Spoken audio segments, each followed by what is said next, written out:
Bonjour et bienvenue dans ton podcast Émotions Ayurveda.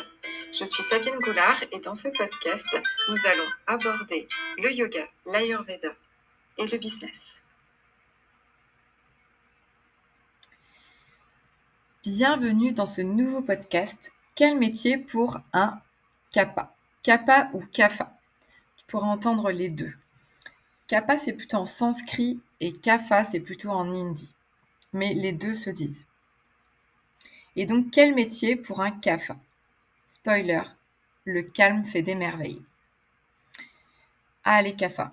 Ces personnalités à la fois douces, stables et rassurantes, un peu comme un plaid moelleux un jour de pluie. Ils ne cherchent pas à briller sous les projecteurs ni à bousculer le monde à coups d'innovation révolutionnaire. Et c'est très bien comme ça. Car là où ils excellent, c'est dans l'ancrage, l'organisation et la capacité précieuse à transformer le chaos en harmonie. Mais alors, quels métiers leur conviennent le mieux? Et surtout, comment éviter que leur routine ne se transforme en hibernation prolongée? Eh bien, voici quelques pistes pour mieux comprendre et valoriser ce profil au tempérament tranquille, mais redoutablement efficace. Le super pouvoir du kappa ou kapha, c'est la stabilité. Imagine ce collègue qui garde son sang-froid pendant un bug informatique, pendant que tout le monde panique et que la machine à café rend l'âme en même temps. Eh bien, lui, il reste zen, méthodique, presque serein. Aucun doute, c'est un kapha. Grâce à leur nature posée et constante, les kaphas sont les rois des métiers qui demandent de la rigueur, de l'endurance et une grande fiabilité. Et donc voici une sélection des métiers dans lesquels leur énergie est précieuse. Eh bien, il y a les métiers de l'organisation et de la gestion, par exemple. Assistant administratif ou de direction, gestionnaire de projet, archiviste ou documentaliste, office manager, responsable logistique, gestionnaire de planning ou de ressources humaines.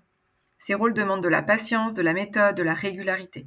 Exactement ce que les kapha maîtrisent naturellement. Il y aurait aussi les métiers du soin et de l'humain. Infirmier ou infirmière, aide-soignant, aide-soignante, kiné, accompagnant éducatif et social, éducateur, éducatrice spécialisée, conseillère, conseiller d'orientation, thérapeute, coach de vie, sophrologue, praticien ayurvédique. La douceur naturelle des kaphas en fait vraiment des professionnels rassurants, parfaits pour les environnements sensibles et humains.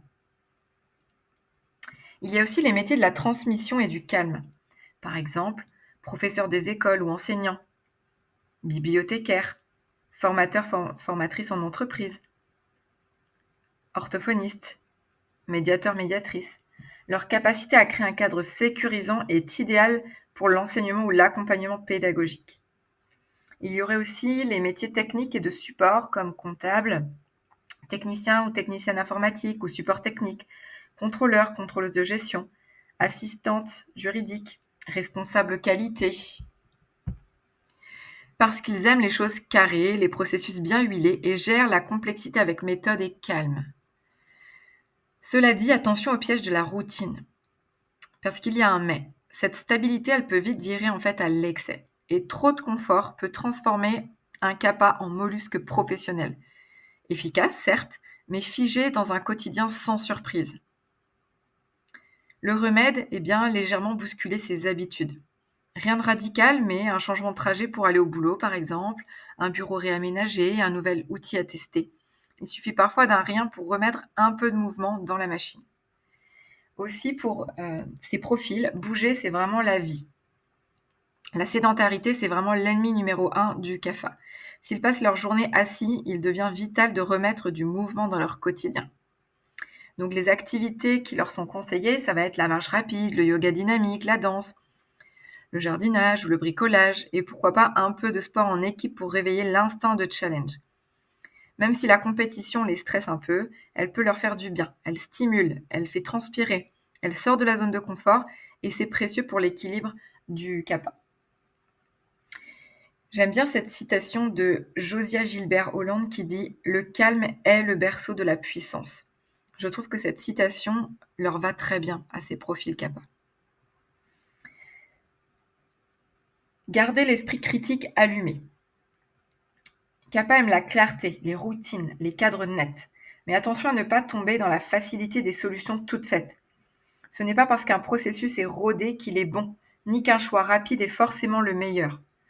Prendre le temps de réfléchir, de questionner, même les petites choses.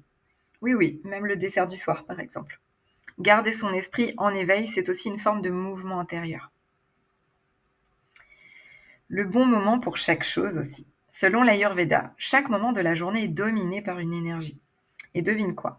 Eh bien, de 6h à 10h du matin, c'est la période Kapha. En clair, lenteur, inertie, difficulté à démarrer. Donc entre 6h et 10h, c'est pas l'idéal de se lever à cette heure-ci. Il faudrait se lever avant. Au lieu de lutter contre cette énergie-là de 6h à 10h, qui va plutôt donc être dans la lenteur, l'inertie et la difficulté à démarrer, eh bien, je recommande au Kapha d'utiliser cette période pour les tâches simples, répétitives, administratives, comme répondre aux emails, ranger les dossiers, faire le point. Les vraies fulgurances viendront plus tard. Vers midi, l'énergie Pitta leur donnera de la puissance de décision et en fin de journée, l'énergie Vata va stimuler leur créativité. Le bon timing, c'est vraiment leur allié, de surfer sur une vague plutôt que de lutter contre un phénomène naturel. En résumé, Kapha doit assumer son pouvoir tranquille. Les Kaphas sont les piliers du monde du travail. Fiables, humains, organisés, ils inspirent confiance sans jamais hausser le ton. Mais pour que cette stabilité reste une force et non un piège, ils devraient tout de même penser à introduire du changement dans leur quotidien, bouger dès que possible, stimuler leur curiosité et leur esprit critique, adapter leur journée à leur rythme naturel, choisir des métiers où la régularité est une force et l'humain une priorité. En fait, ils n'ont pas besoin d'être bruyants pour être puissants. Ils sont, à vrai dire, les gardiens du calme, les rocs de la tempête, les cerveaux organisés dans un monde agité. Et franchement, c'est exactement ce dont notre monde actuel a besoin. Donc j'espère que tu as appris plein de choses dans ce podcast que tu peux également retrouver sous forme d'articles sur mon blog. Pour aller plus loin, je te propose aussi en complément d'écouter les podcasts Vata au travail, quel métier correspond le mieux à Vata, et Pitta au travail, quand le feu sacré a besoin de douceur. Et on se retrouve prochainement pour un nouveau podcast. À bientôt.